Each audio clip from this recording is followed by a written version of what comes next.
था कोई, न है इस क्षण जो करे शत्रुओं का मर्दन, है जिसके नाम का अर्थ रुदन, मैं हूं वही काल जय रावण। बहुत ही सामाजिक नेता श्रीमती किरण चोपड़ा जी भी हमारे बीच में है।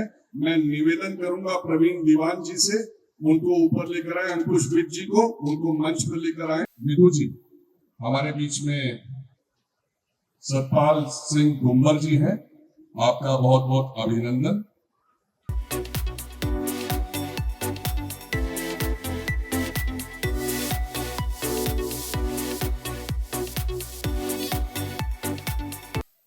आइए किरण दीदी पंजाब केसरी की चेयरपर्सन है और चौपाल नाम से और वरिष्ठ नागरिक केसरी क्लब के नाम से एक संस्था चलाती हैं, जिसमें हजारों जरूरतमंद लोगों की ये सहायता करती हैं। इनका कहना है कि मैं बुजुर्ग लोगों के लिए अनाथालय नहीं खोलूंगी, मैं बुजुर्ग लोगों के मनोरंजन के लिए और उनकी मेडिकल हेल्प उन्हीं के घर में करूंगी, और ऐसे हजारों परिवारों का ये ध्यान रखती हैं। इनके लिए जोरदार ताली बजा के इनका अभिनंदन होना चाहिए। मैं निवेदन करूंगा श्री बिन्नी गोयल जी से और पहले श्रीमती पूनम तिवारी जी से पटका पहनाकर इनका अभिनंदन करेंगे, और श्री बिन्नी गोयल जी से एक स्मृति चिन्ह इनको भेंट कर इनका अभिनंदन। जोरदार ताली बजा के किरण चोपड़ा जी का पंजाब केसरी अखबार को कौन नहीं जानता, और इनकी फैमिली की पृष्ठभूमि भी सबको जानकारी होनी चाहिए। मुझे ये बताना पड़ेगा कि इनके ससुर श्री रमेश चंद्र जी वो इस देश के लिए शहीद हुए, उनकी हत्या हुई आतंकवादियों द्वारा। इनके ससुर के पिताजी वे भी शहीद हुए जब भारत की स्वतंत्रता का विषय था, उनकी भी हत्या हुई। इनके पति श्री अश्विनी मिन्ना जी, जिन्होंने पंजाब केसरी में अपनी लेखनी से पूरे देश का मन जीता, वे भी अभी पिछले दिनों उनका स्वर्गवास हुआ।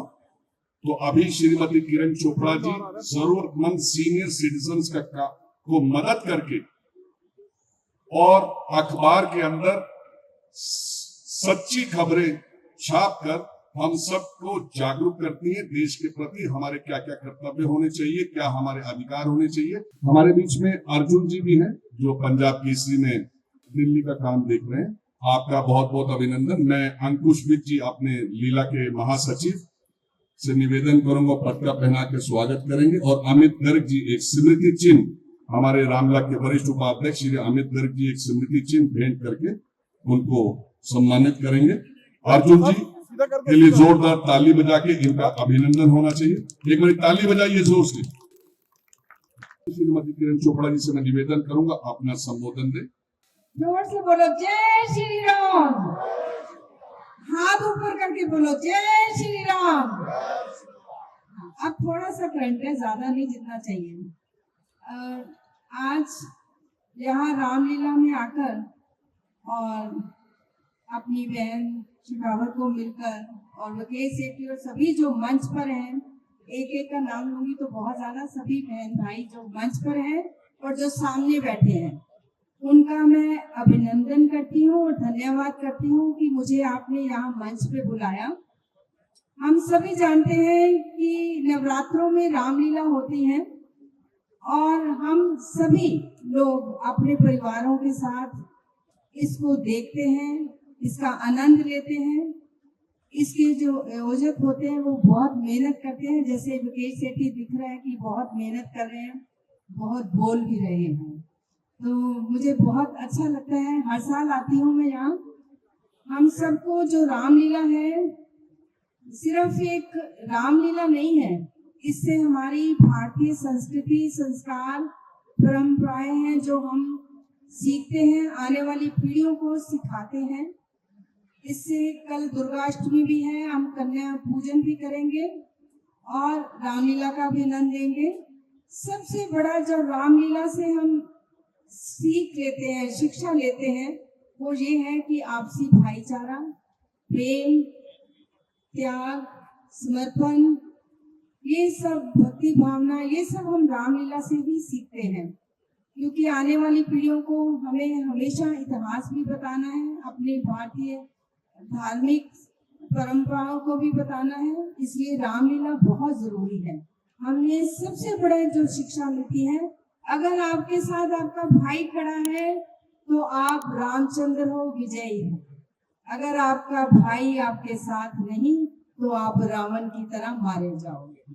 ये सबसे बड़ी शिक्षा है आज के भाइयों को कि हमेशा मिलकर रहो, कोई आपको बांट ना सके, क्योंकि बांटने वाले हमेशा काटते हैं। इसलिए आप सभी मिलके रहो, जुड़ के रहो, प्यार से रहो, और प्यार का मतलब है सेक्रीफाइस, टॉलरेंस, पेशेंस, ये सभी आप सब में होने चाहिए। तो यही है आज का रामलीला का उद्देश्य कि हम सब भाईचारे से, कोई भी धर्म, कोई भी जाति से हो, हम सब मिलकर रहें, प्यार से रहें। अभी मेरी बहन ने मोदी जी का संदेश दिया है, ये संदेश मोदी जी का भारत को बहुत ही शक्तिशाली बनाने का है और हमें सबको वाकई स्वदेशी वस्त्रों का धारण करना है। क्योंकि हम देखते हैं बहुत बड़े बड़े ब्रांड आ रहे हैं, पर जो अपना स्वदेशी है, जो मैंने आज पहन रखा है, ये राजस्थान का बांधनी है, ऐसे लखनवी काम है, कलकत्ता का कांथा वर्क काम है। तो हमें सबको वो पहनना है जो स्वदेशी है। तो बहुत अच्छा आपने मैसेज दिया है, आपका मैसेज लाइव टेलीकास्ट हो रहा है और पंजाब केसरी में भी छपेगा। पक्का पहनाकर और हम लोग भी ताली बजा के श्रीमती कमल शेरावत जी का अभिनंदन करेंगे। मैं प्रार्थना करूंगा बिन्नी गोयल जी से एक स्मृति चिन्ह हमारे वरिष्ठ संरक्षक श्री बिन्नी गोयल जी मनीष अग्रवाल जी के साथ मिलकर एक स्मृति चिन्ह भेंट करेंगे, जो हम सब की तरफ से श्रीमती कमल शेरावत जी को है। दीदी से आपका जन्मदिन भी है, हमने तो आपको और पूरे जनता जनार्दन ने आपको तालियों से अभिनंदन किया, आपको जन्मदिन की बधाई दी है।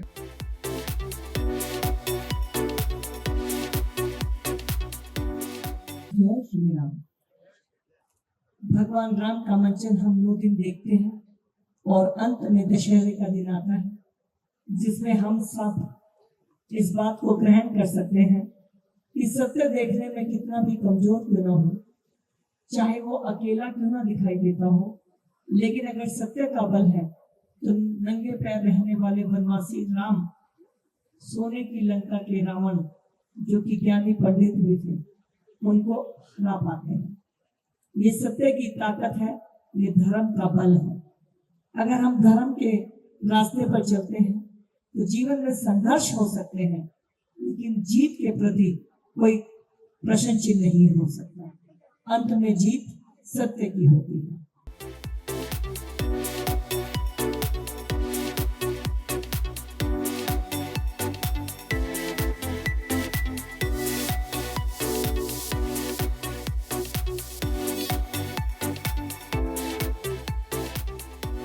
आज हमारे साथ दिल्ली भाजपा की सांसद कमलजीत शेरावत जी मौजूद हैं।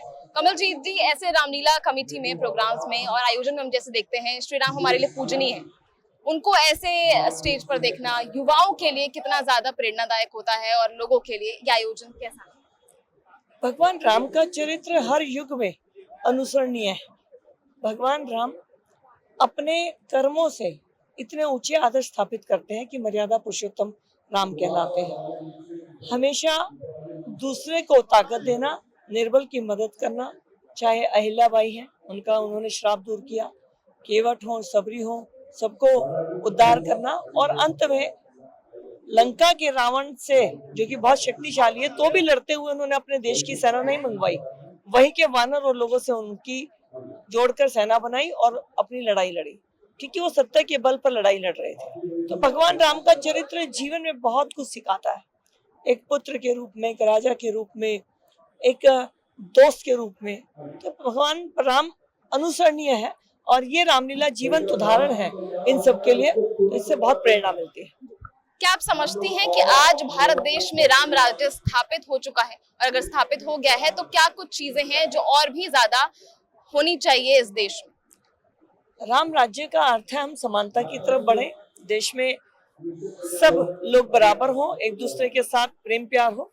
काफी हद तक हमारा देश जब मौके आते हैं तो एक दूसरे के साथ खड़ा दिखाई देता है। जैसे कि ऑपरेशन सिंदूर हुआ, पूर्व से पश्चिम, उत्तर से दक्षिण, देश एक हो गया, अनेक भाषा अनेक परंपरा होने के बाद भी, तो ये राम राज्य ही है।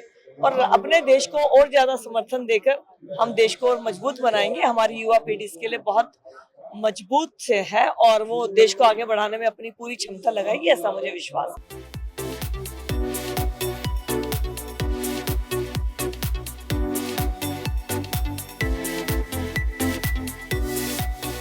आज हमारे साथ नवश्री मानव धर्म रामलीला कमेटी के अध्यक्ष विकेश सेठी जी मौजूद हैं।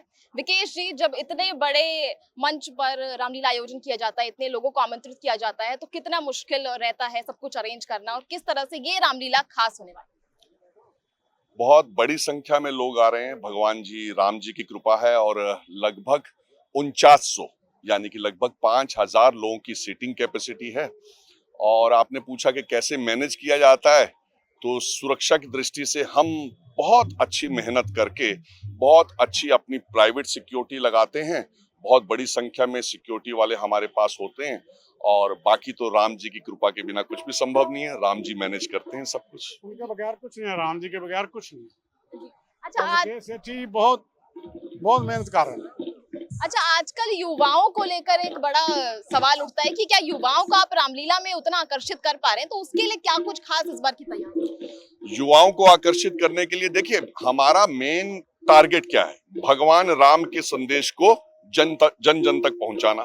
भगवान राम कौन थे, एक अच्छे पति की क्या जिम्मेवारी है, एक अच्छे पिता के क्या गुण होने चाहिए, एक अच्छे पुत्र के क्या कर्तव्य होने चाहिए, तो इसके लिए युवा भी जाने। तो उनको आकर्षित करने के लिए हम बड़ी संख्या में बॉलीवुड के भी अभिनेता हमारे बीच में आते हैं, और जिसको युवा अपनी वेब सीरीज में, टीवी सीरियल्स में, फिल्मों के माध्यम से देखते हैं, वे सभी युवा अभिनेता जब वो अपने डोर स्टेप पे देखते हैं तो बड़ी संख्या में युवा यहाँ पे आते हैं और भगवान राम के गुण और रामायण के गुण लेकर अपने जीवन में जाते हैं। आज हमारे साथ हैं बॉलीवुड के मंजे हुए कलाकार पुनीत इसार जी, जो इस वक्त हमारे सामने रावण के किरदार में खड़े हुए। तो पुनीत जी, रावण का किरदार जो है बहुत पावरफुल होता है, बहुत लेयर्ड होता है। आपके लिए कितना आसान और मुश्किल रहा, क्योंकि आप पहले भी बहुत सारे नेगेटिव रोल्स प्ले कर चुके हैं? जी, पहली बात है कि रावण का पात्र इस रामलीला में, यहाँ पर जो डेरेवाल नगर में जो रामलीला होती है, मैं पिछले 4 वर्षों से करता आ रहा हूँ।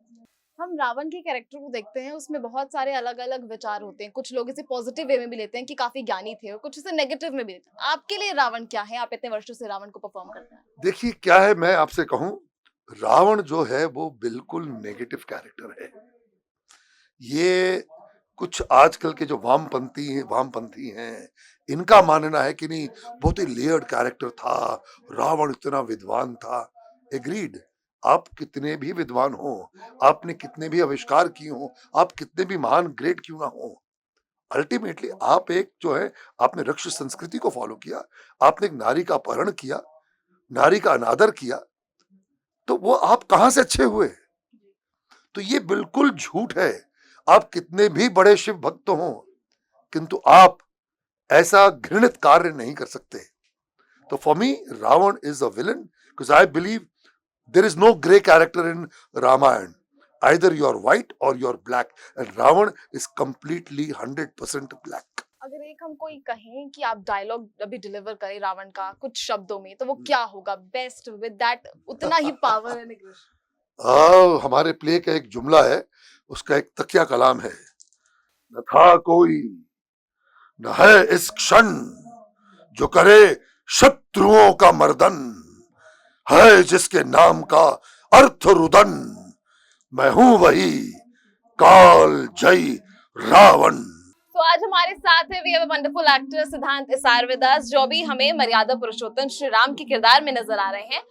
तो पूजनीय श्री राम का किरदार आप निभा रहे हैं, कितना खास है ये और कितना ज्यादा स्पेशल है, और क्या कुछ नया सीखा आपने? जी, कहीं न कहीं मैं मानता हूँ कि कहीं न कहीं विष्णु भगवान की कृपा है कि ये इस रामलीला में चौथी बार है कि मैं प्रभु श्री राम की भूमिका निभा रहा हूँ।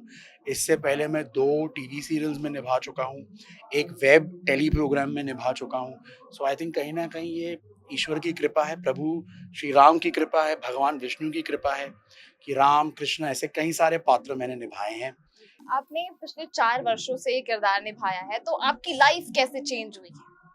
जी, कहीं न कहीं कहूँगा कि हर वर्ष जब मैं ये किरदार निभाता हूँ, तो सत्व गुण बहुत बढ़ जाता है बिकॉज़ इस फ़ेज़ में हम लहसुन अदरक का भी सेवन नहीं करते हैं। एक सात्विक डाइट फ़ॉलो करता हूँ मैं एंड ऑल्सो कहीं न कहीं ना मैं खुद पर्सनली काम हुआ हूँ। मैंने कई सारे नेगेटिव रोल्स भी किए हैं।